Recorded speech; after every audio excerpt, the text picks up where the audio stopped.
Hey guys, welcome to the 429 podcast. I'm 9. I'm 2. And I'm 4. And welcome to the first Techcast, where we introduce the weekly news coming to you live in real time and discuss it. So you guys ready for the first Techcast? Yep. Let's start. Let's hit it. Let's start. All right, let's go, guys. So first things first, a lot of things have happened. Tremendous amount. Let's not go right into it. Let's start slowly, as we should. First things first, PlayStation, right? PlayStation Plus announced the 2 new games for August, right? Basically, the 2 games are going to be a game called Fall Guys, Ultimate Knockout. Very silly, very hilarious, challenge-filled online multiplayer party game. Mm-hmm. Think of it like Mario Party, like a very silly Mario Party, right? And the other game, which, good favorite, is Modern Warfare 2, the remastered. Oh, Woo! man. So this is the new Modern Warfare campaign that just came out, and I believe, according to the feedback, this is the fastest turnaround time for a new game to be free on PlayStation Plus. Like, this game literally just came out. Now, hold up. I have one question. Yes. Will it include multiplayer? No. Oh, This man. is the campaign, not Modern Warfare, the multiplayer. Okay. So Still you can good. see why it's such a quick turnaround time, because it's not a full, complete game, I guess you could say that. But that's still amazing. And, I'm hearing good, positive feedback about the campaign. So, that's amazing for anyone who still has PlayStation Plus. Yeah, and you guys could all see Ghost die again one more time. Spoilers, come on. Okay. Spoiler alert. We'll My bad, guys. I'm not trying to be tearful right now, okay? All right? Anyway, All right. that's all for PlayStation. Let's move on real quick. We got a lot of stuff to talk about. Next one, Pixel 4a. So, Okay. now, I guess you guys don't know what the Pixel A lineup is, but essentially they're like I don't want to say cheaper, but they're the more affordable lineup of their Pixel family, right? Mm-hmm. Now this one, latest rumors coming out that this one's going to be launched on August 3rd, literally next week, right? Mm-hmm. So that means that literally August 3rd, you're getting basically the new lineup for Pixel A. But a lot of people are now wondering if it's even relevant anymore. If you guys didn't know, the rumors about Pixel 4a it's been constantly been delayed, essentially. So it's been delayed, I believe, 3 times, the announcement, all the way back since March. And it's been delayed and delayed. A lot of people are basically saying, do they even care, right? So what do you guys think? Are you guys familiar with the Pixel lineup? Yeah, definitely familiar with the Pixel lineup. I'm a huge fan of the Pixel lineup. It's just a really nice phone. And then when you're on the Google Find network, it's just incredibly fast, incredibly easy, incredibly easy to onboard and everything. And this phone has amazing specs. I'm looking at the specs right now, right? So we have like 6 gigs of RAM, right? Which is unheard of in a phone, right? USB-C charging, which is fantastic, plus an 18-watt quick charge. So can't you just charge from 0 to 100 in like, what, 10 minutes? Yeah, like crazy. Oh, and it's in the price, the A lineup is like, they're talking about affordable. Like these are, now the question is, will it live up to the new iPhone SE, which have been like famous for being so affordable in the lineup of the iPhone? Honestly, I think it'll beat out the SE, but that's just my own opinion on it. Well, honestly, it's hard to say. I would have to see the phone in action. A lot of it's, it's going to be buzz when it first hits, right? And what I'm hearing is the feedback that I'm hearing from the community is kind of iffy right now. They've been burned out that it's coming, it's not coming, it's coming, it's not coming. And this is still not 100% confirmed. Once again, I want to say this is a rumor, right? So, we could see August 3rd come by and nothing happens. So, I think that in terms of the United States alone, I do think the SE is probably still going to still have seen better sales and whatnot. But when you start taking into account like the entire world and international sales, I think the Google Pixel 4a will probably end up beating it out. Personally, I find that iPhones tend to do really, really well in the United States, and Androids tend to do really, really well kind of internationally. So we'll see, though. Well, we'll see. Anyway, let's keep moving on. That's enough for, but we're not done with Google yet. Next thing with Google, and you guys probably have heard of this, is that Google will allow their employees to work from home until July 2021. Yes. Mm-hmm. So this is like big, right? Even for people who are not in tech, this is basically Google is setting a standard. They're saying they're being the first to set a principle, essentially, to not just tech companies, but any company right now with the pandemic going on, Mm-hmm. right? So before this, Google has said their workers can stay home until the end of this year, but they have made an announcement that now it's up till summer of 2021. And this is primarily to help parents who are kind of like not on ease with the children may or may not be going back to school, with the next the cycle of the school education coming up. And of course, this keep people protective, as cases are growing and numbers are rising, unfortunately. So this is huge, as a big tech company and as a huge presence overall. They're basically setting a standard, and it's going to basically come down to how other companies will respond to this, and if they're going to revisit their opening plans. Yeah, this brings us back to that whole debate of work from home, work from office. I think we dropped a podcast about that earlier, guys. If you haven't heard about it, go check it out. But it's really interesting that do people want to work from home for the next full year, right? Majority from the LinkedIn surveys I've been seeing is yes, but a lot of people are missing the office too and would rather go towards more of a semi-balance of sorts. Yeah. Of maybe 3 or 4 days working from home and maybe a day or two working from the office, right? Yeah. Yep. So this should be an interesting experiment to see. Obviously, we all know that the production is going to ramp up. We know Google's still going to come out with incredible things. All their employees are still going to do incredible engineering work, right? Yeah, of course. But it's going to be interesting to see where people's sanity is going to be after a whole year of literally working from home. Of course. It's true. How is the social aspect of that going to change? I was talking to a coworker today, and he was even I forgot how to talk to people, and it's only been 4 or 5 months. So it's going to be really interesting to see. Yeah, it's going to be really interesting to see. Well, we talked about a new standard, I think, right? It's just going to be a new standard. It'll become the new normal. Eventually, I think people will get used to it. I mean, humans are resilient. We'll get used to whatever comes our way. I mean, being at home isn't as bad as it was in April right now, in end of July, almost August. It's almost become the standard now. It's just I'm used to living like this, right? So, I mean, I think people are resilient, like I said, and I don't think things will be as bad as some people think they'll get.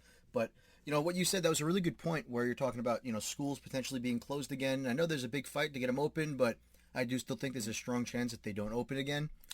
Yeah. And, with a lot of people, with their offices reopening, it can create problems. Childcare is expensive. So yeah, you got parents and stuff like that. So this is, I'm really glad Google is doing. For them. Yeah, I'm really hope that other companies follow suit, but of course every company is different, every situation is different. Some can't even afford it, some just can't. So we'll see how this goes. But we talked all about this in our on our previous podcast, so we haven't talked too much about it. Let's move on. This is a very small one, but this is related to the iPhone. Now, if you guys know me very well, I'm huge on the iPhone rumors, right? Yeah. Huge Mac nerd, he is. Huge Mac nerd. And this rumors have been going back and forth. But just to cap it all off right now, real quick, the new iPhones, right? They're going to be 4 new ones, essentially. Once again, they're going to be the regular and the Pro lineup, right? Each of them are going to have their own Plus version, right? Mm-hmm. Now, the cool thing about this new phone coming out, it's going to be one of the smallest iPhones in a while. We're talking about the original SE size, 5.4 inches. Oh, wow.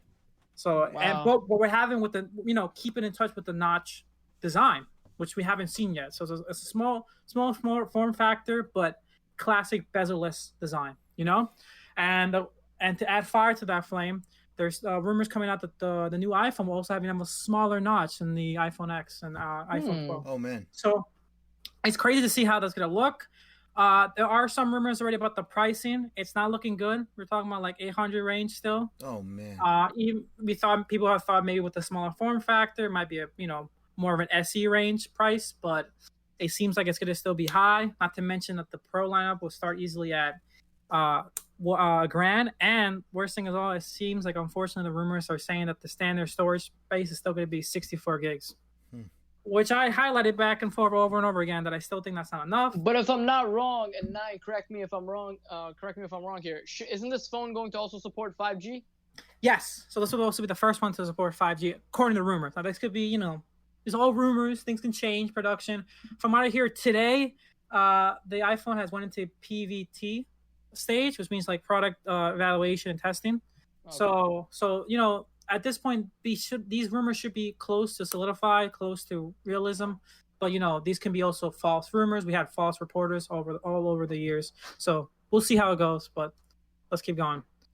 Now, big thing, we're going to go into the next topic. This next subtopic we're talking about is privacy, right? And with privacy, we're going to be starting off real quick with a lawsuit. So Steve Wozniak and 17 others are suing YouTube for damages. Wow. For giveaway scams on their platform.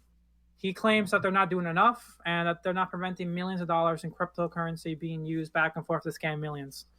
So, this is still relatively new. Of course, the lawsuits there's not much details about it as the case is still going on. But, he's a big figure in the tech industry. So this is for those of you who don't know, Steve Wozniak was one of the founders of Apple. So when he says something or when he does an action like this in the tech world, it's a pretty big thing. Yeah. Heads will turn, of course. And, this is hurting heads even in the cryptocurrency community. So this is big, This will be really interesting to see how it kind of deals with the Communications Decency Act and whatnot, because these big tech companies, they have a lot of protections from that act. It really protects them from getting kind of sued over content that gets put on their platforms, right? So 100%. I mean, if they have those protections under the law, is that lawsuit really going to do anything? I mean, seems like it could just be a big waste of money, It could be. We'll see. I'll keep track of this. We'll see what's going on if anything comes out of it, but that's pretty much it. Anyway, I want to keep moving forward because we got 3 big stories I want to talk about before we get to the main big story today. And that's going to be a little political, but we want to touch about it. So President Trump has said that he's considering banning TikTok, right? Mm-hmm. Now, this is big. As you know, TikTok has been in the news lately for, a lot of, cases about being, Chinese based and all that, right? Mm-hmm. And, Trump has a big stance against big tech. Primarily, he believes that these big techs are purposely censoring, conservatives, right? And that came out during the hearing, as we'll talk later on. And now there isn't much going on. This is just a claim he's making, right? He claims his admission is looking into it. But a lot of people are actually pretty positive about this. They said that there's something that should at least look into it, and hopefully we get more stories about that. Mm-hmm. Now, before you hold any feedback to that, I want to give you the second story, which ties directly to this, and that's TikTok says they will let U.S. regulators and private experts to look at their source code more closely. So in response, this is like literally the same day after the whole Trump announcement, TikTok pledged that it will allow basically U.S. regulators, privacy experts, and all these to take a closer look to examine their source code, right? They haven't gave really close details about exactly what that means, like how closely, like are we talking about like exact source code, black box, stuff like that, right? Yep. But this is big. This is like pretty much the first real response they made with all the accusements and criticisms they've been getting lately. I just want to read you a quote that their community chief Kevin Mayer has said.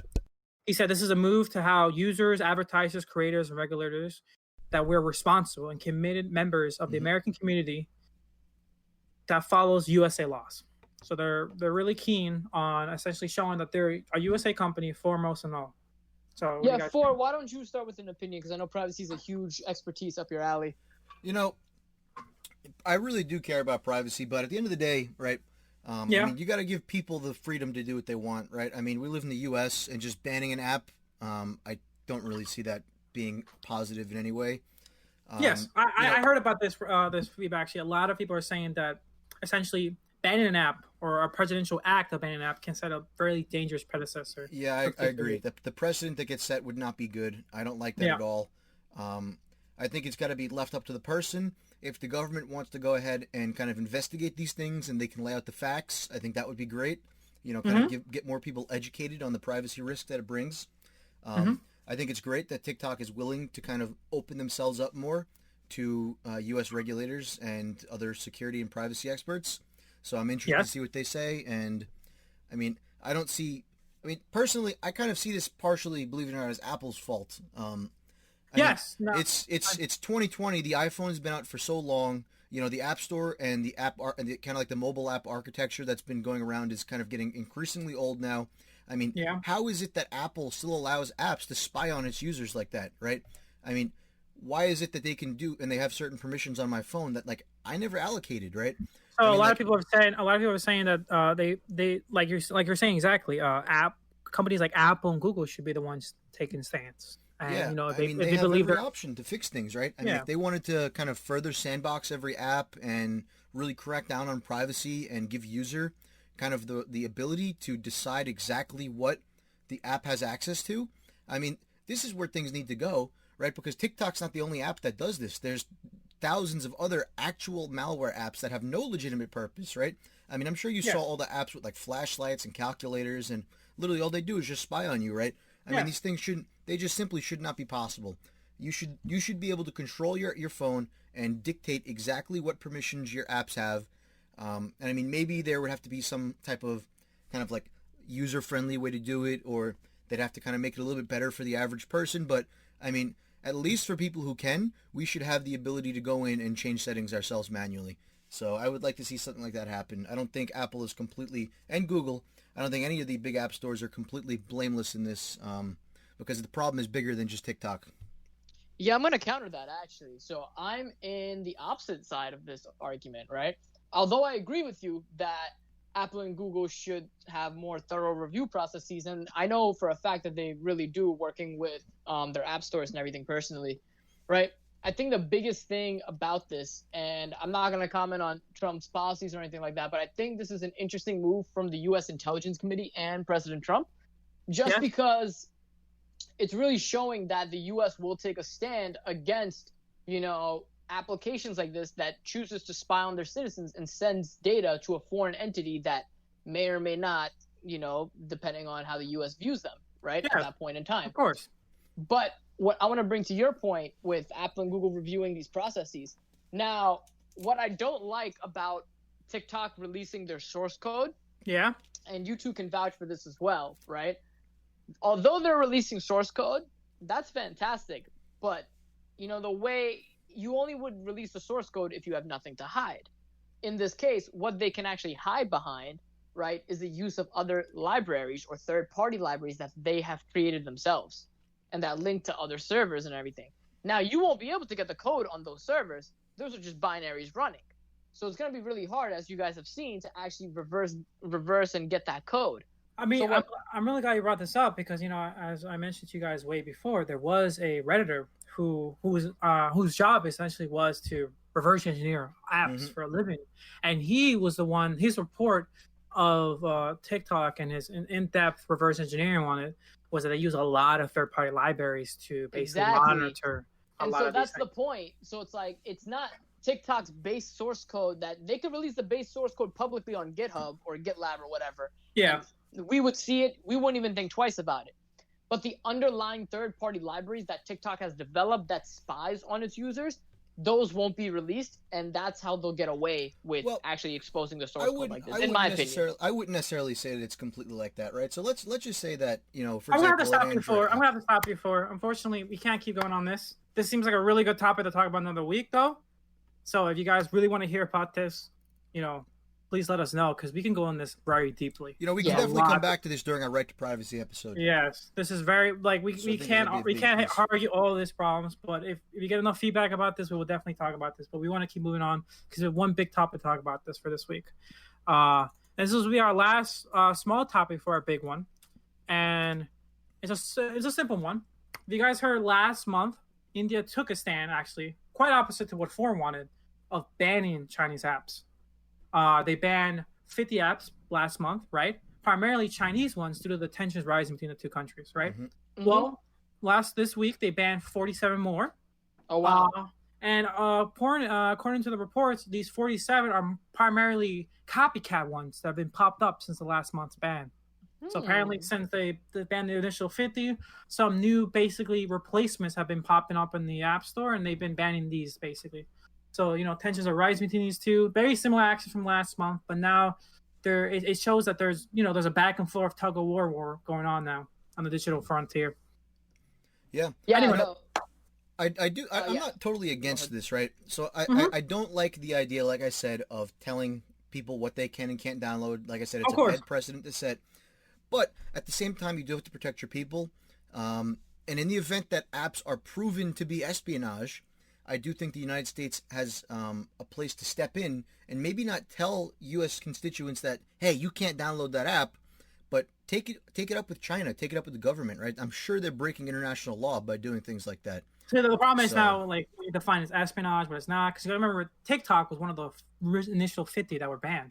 You have to remember, TikTok is also a private company. It's not a part of the Chinese government. Yeah. So the Chinese government has pull in everything in China, right? I mean, they're required to listen to the government. If the government says do something, they are required to do it. They can't say no. So they might not own it, but they pretty much have control. Ties.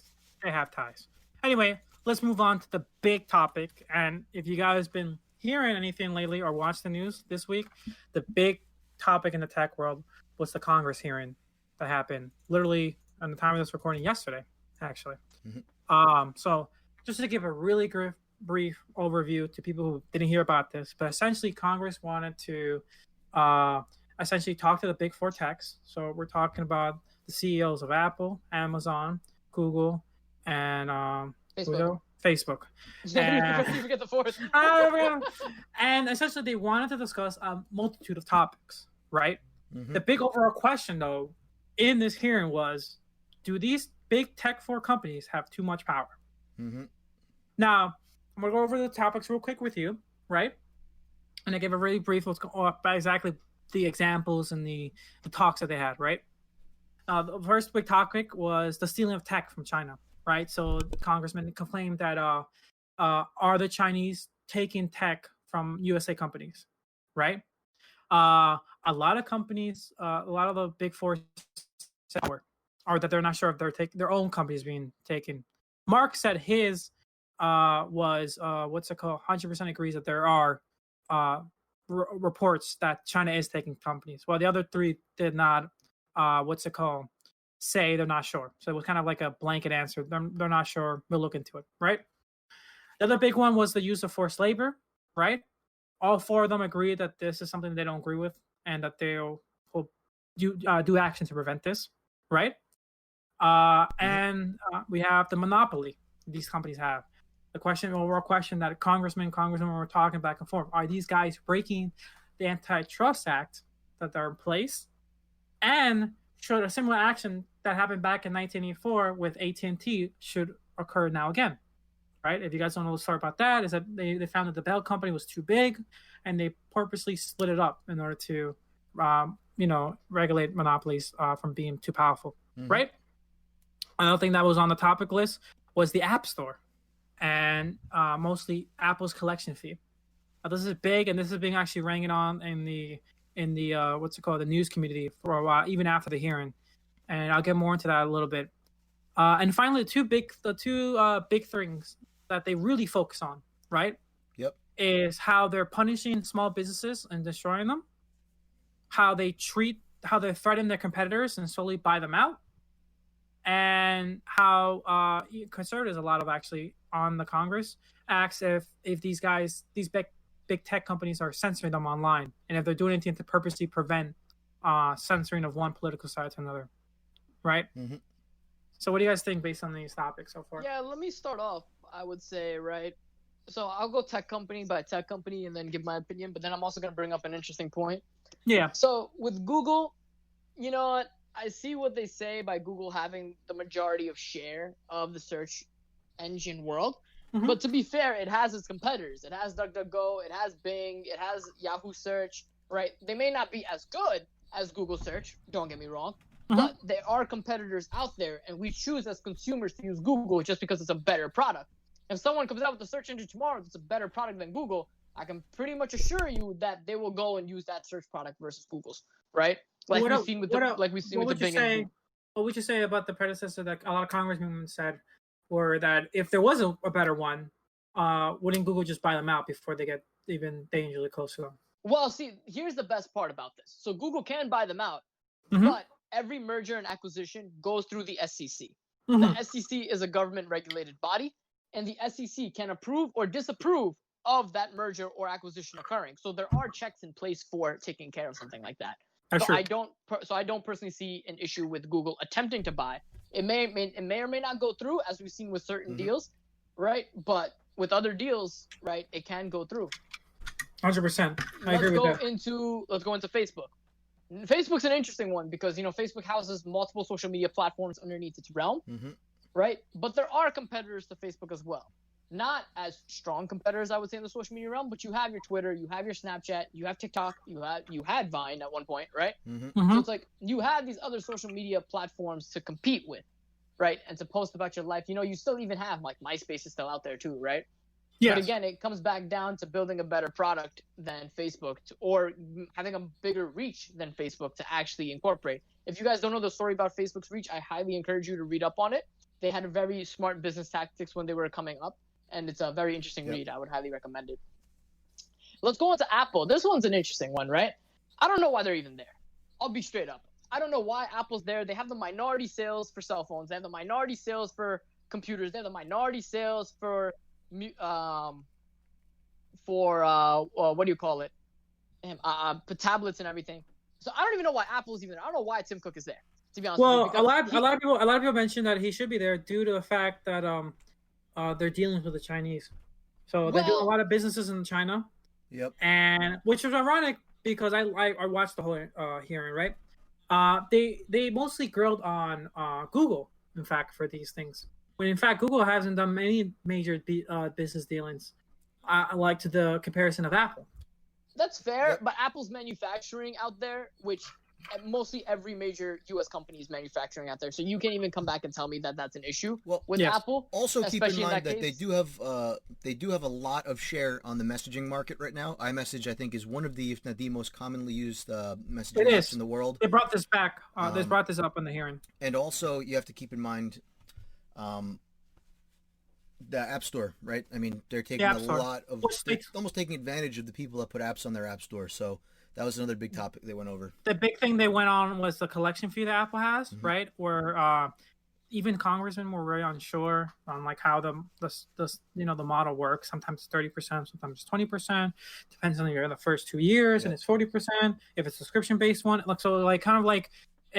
a lot of the things that kept going on and back and forth was that it's fine if Apple has a stance, right? That every developer is the same.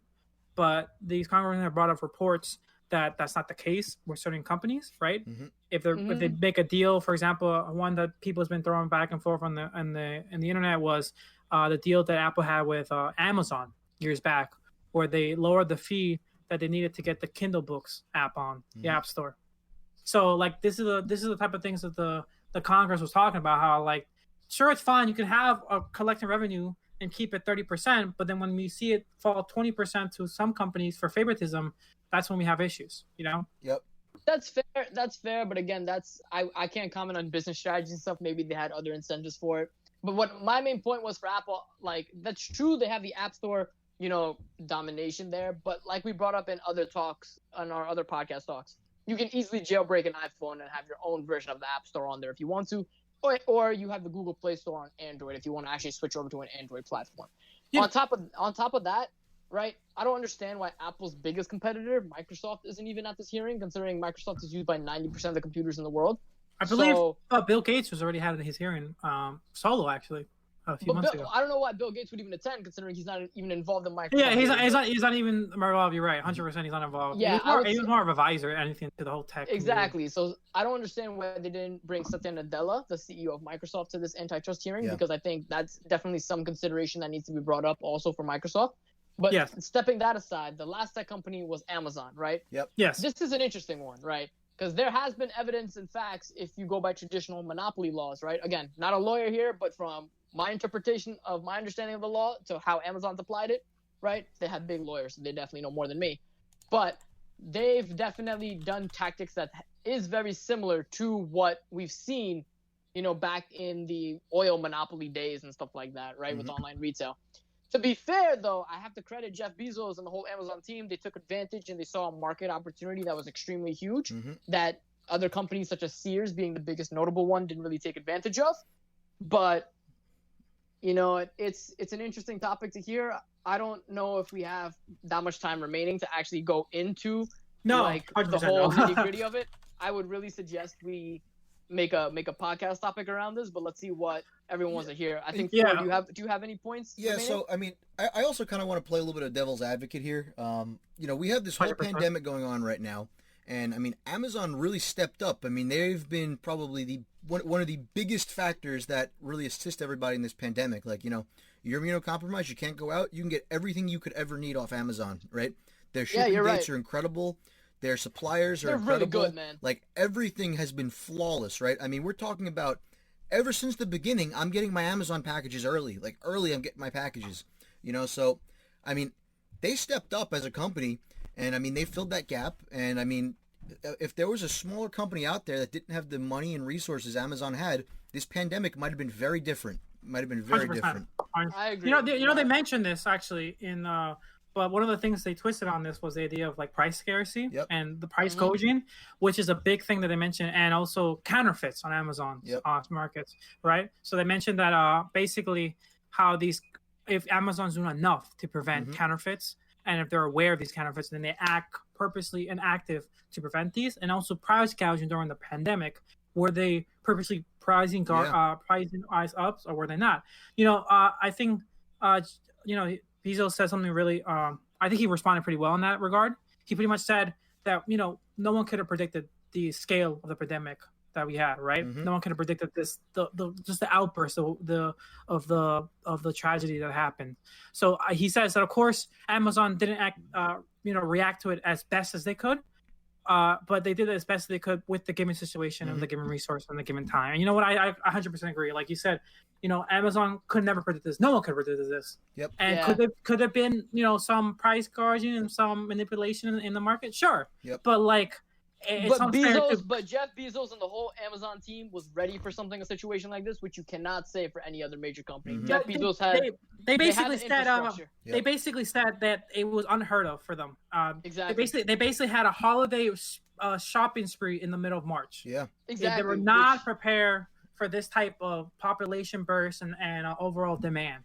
And you know what? Like Forrest said, they really stepped up, and you know, I've been consistently getting my packages on time. And you know, real quick, just to kind of give one other point here, on companies like Facebook, I do think that in the past couple months, couple years, we have seen. I think they saw this coming, right? These meetings, they've really kind of seen this coming, and I mean, Mark Zuckerberg and the Facebook team have been making moves to kind of consolidate their platforms into a single app or kind of get them closer together. I think kind of hoping that the more closely related their entire ecosystem is, the harder it will be for them to be broken up. And I don't know if you guys have saw, but more recently, Mark Zuckerberg was even publicly defending not providing censorship on his platform.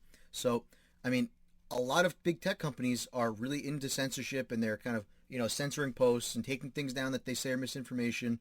And Mark Zuckerberg was taking a stand against that, and I kind of, in the back of my mind, I think he knew this was coming, and him not kind of applying censorship to posts on his platform for that period of time was kind of just a stance of something he could do to refer back to and be like, no, look, see, they were all censoring stuff. I wasn't censoring, right? Like, I think he had the most foresight out of everybody up there.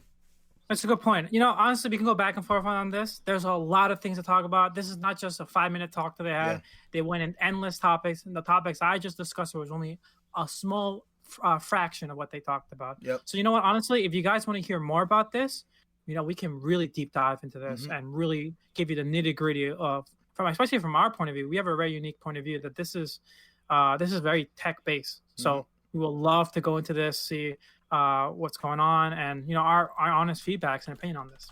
But you know, unfortunately, time is wrapping up. So let me just end this with one last topic for you guys. And I think you guys are really going to love this one. Now, you guys heard of Herman Miller? No. All right. Well, if you don't know what Herman Miller is, and for anyone out there, Herman Miller is basically a luxury furniture brand, right? They deal with exotic, pricey office chairs and stuff like that. That's pretty much like if you want the most comfortable chair that will break your bank, Herman Miller is the type of place to go. Yep. Well, they announced that they're partnering with Logitech to make a $1,500 gaming chair. Sold. What? I'll take 2, please. Yes. Now, this is not your typical gaming chair. Now, Herman Miller said that they wanted to pursue this with Logitech because they were basically frustrated with the recent pour of bright color leather gaming chairs and really ergonomics designs, you know? And they wanted to show that you can have a gaming chair that looks good in the office, but also works well when you're, you know, standing up and ready to throw down in the battle royale. So, you know, this is not a cheap chair, right? We're talking about $1,500, right? Yep. But it's Herman Miller, so that's actually pretty cheap for Herman Miller, which goes around $2,000 easily. Oh, yeah. And this comes with a 12-year warranty. Oh, that's nice. So they're really guaranteed, and they said it themselves. They're not in the whole warranty business. When they say 12 years, they say 12 years, and that's with full 24-hour usage. Oh, that's you basically using the chair 24 hours. So there's a little thing to finish off. Personally, if I had the money, I would buy it right now. I wouldn't, even if I do have the money. Like, well, then I'll buy $1,500 on a chair. Well, I'll buy it with Tu's bank account easily. I think they've got long-lasting benefits. I mean, think about it. Your posture would be better. You'd be more comfortable at your desk. You're less likely to get carpal tunnel and arthritis. It has copper-infused fibers. It has a lightweight material. It keeps the user cool. They're talking about aerospace technologies in an office chair while looking. I think you might be underestimating the good of a good chair. Yeah, I'm gonna stick to my $50 chair from Staples, and I don't think I'm gonna change my mind on that one for the foreseeable future. All right. Well, your bank account's gonna change your mind. Guys, thank you so much for tuning in. This has been Techcast. Let us know your thoughts. This was our first episode, our first foray into all of this. Mm-hmm. So let us know what you think. What news stories you guys want to hear? Maybe if you guys want us to cover more of these topics in depth, like the antitrust one, let us know. Hit us up on Instagram, Facebook, or Twitter. We're also on the 429podcast.com. You can also contact us there. Mm-hmm. So other than that, I'm good on my end, guys. Anything else you guys want to add before we sign off? Yeah, I'm going to buy that chair with Tu's bank account. I guarantee I will do a review on the YouTube channel, and you just watch for that coming up soon. All right. This has been Techcast from the 429 podcast. Have a good weekend. Thank you guys so much for tuning in, and we'll see you guys in the next Techcast and our new episode dropping this Sunday. Yep. Bye-bye. Take care, all. Stay safe. Bye-bye. Bye, guys.